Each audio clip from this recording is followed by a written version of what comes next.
Apple's English advice. Та бүхэндээ Apple миний би англи хэл сурах гэж яаж хөгөлсөн талаараа ярьж өгье гэж бодлоо. Дунд сургууль юу заах вэ?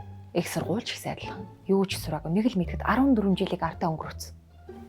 Тэгээд мань мэднэ ямар гадагшаа явах мөнгө байх ч биш. Танхимын сургалтуудыг тоолоод үзэх юм бол тоогоо алдсан. Үнээрээ хичээлд явах цаг гэхээр замын төгжилд хамаг амьдралаа хүрсэн. Үг цэжлэх гэж чицүүнд үүс. Гэрээрээ дүүрэн цааснаагаад үнээрээ баахан аппликейшн гар утсан дээрээ татаад юу ч сураагүй.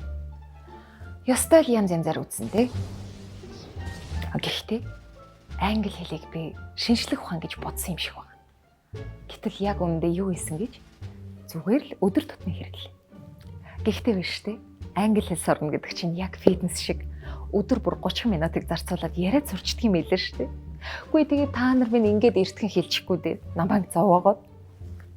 Гэхдээ хамгийн чухал нь юу гэж сахилгууд. Өдөр бүр таслалгүй 1 минут ч хичээлээсээ хоцрохгүй байхад л болно. Ганц удаа гэд хоошин тавих юм бол тэгээл дуус. Хамгийн гол нь ганцаарч ялсан багштай гар утсаараа үзээд байхад л супер штэ. Бас нэрээ манай Филиппин багш нар чинь үнэн айлаа. Инээлцээр байгаад нэг мэдхэд хичээл дуусчих байгаа юм чинь. Хөгжилтэй өнгөрүүлсэн хичээл хийзэж мартагддаггүй штэ. 7-ооч болчих. Би хичээлдээ орлоо. Good evening. Hi. QQ English, quick and quality.